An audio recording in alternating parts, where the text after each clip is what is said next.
Monseigneur Paul Lortie, évêque auxiliaire de Québec. Bonjour. Bonjour. Aujourd'hui, je m'entretiens avec vous au sujet de ce que vous avez vécu comme pasteur à l'époque de l'Église Notre-Dame du Chemin à Québec. Oui, Notre-Dame du Chemin, c'est quand j'étais curé de 3 paroisses.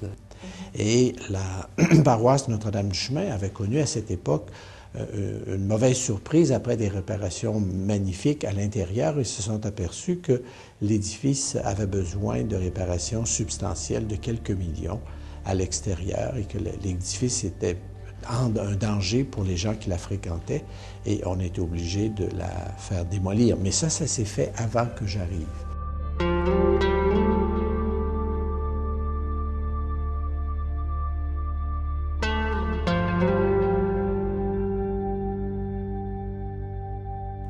On n'est pas toujours convaincu au départ que changer, c'est pour un bien. Plus je suis une personne solide, moins je vais être dérouté, moins je vais vivre l'impression de la perte. Ou la perte va être relativisée parce que je sais qu'il y a autre chose après.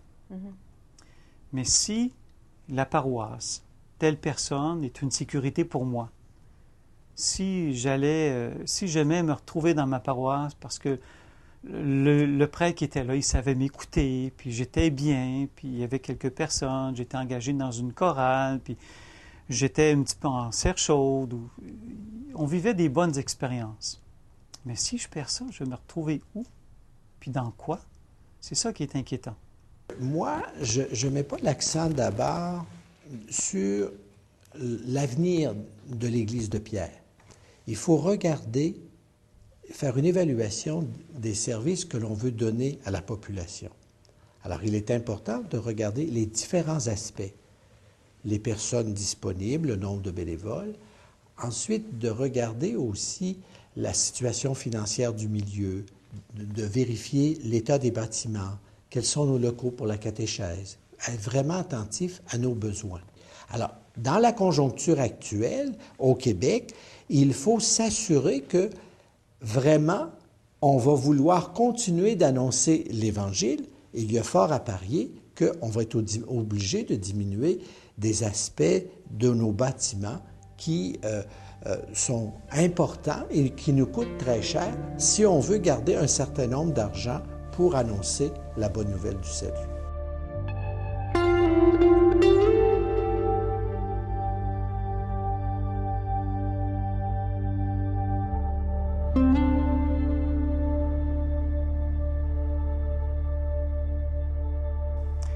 Et il y en a que ça dérange beaucoup. Il y en a qui vont arriver avec leur pancarte. Nous, on tient notre Église à tout prix. Même s'ils ont des chiffres disant tout est en train de s'écrouler, il faudrait reprendre toutes les pierres de l'Église pour reconstruire au complet. Puis ça, c'est fou, puis on n'a pas d'argent. Puis... Donc, ça peut révolter certains.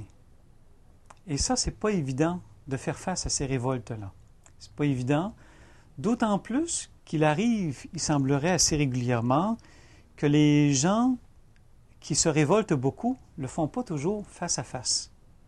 Il peut y arriver des rencontres où on doit annoncer ce genre de nouvelles-là à nos paroissiens.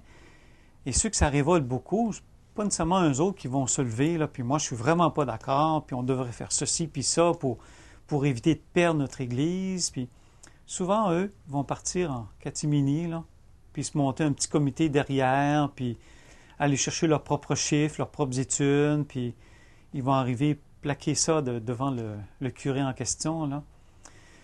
Ils travaillent en coulisses, là. Donc ça déstabilise beaucoup, d'autant plus que certaines de ces personnes-là, c'est des gens, des fois, qu'on ne voyait jamais. Qu'on ne voyait jamais dans nos églises. Alors pourquoi tout d'un coup, le monde se réveille, puis en même temps, ils étaient attachés à quoi pour avoir l'impression de perdre autant?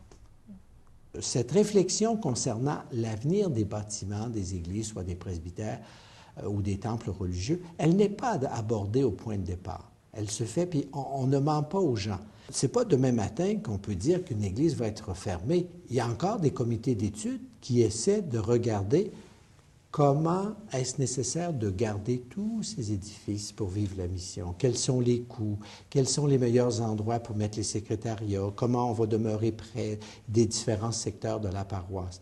Donc, il y a une conjugaison de toutes les forces vives pour essayer de prendre les déplacements nécessaires dans la conjoncture actuelle que nous vivons en Église. Mais ce qui fait l'importance de ce que je vis actuellement, c'est la grande pauvreté. On va s'attacher davantage au Christ. Ça vaut la peine d'opérer des changements pour purifier les motivations dans lesquelles on doit travailler, pour que son Église soit encore plus attirante, plus fraternelle, plus juste, plus près des pauvres.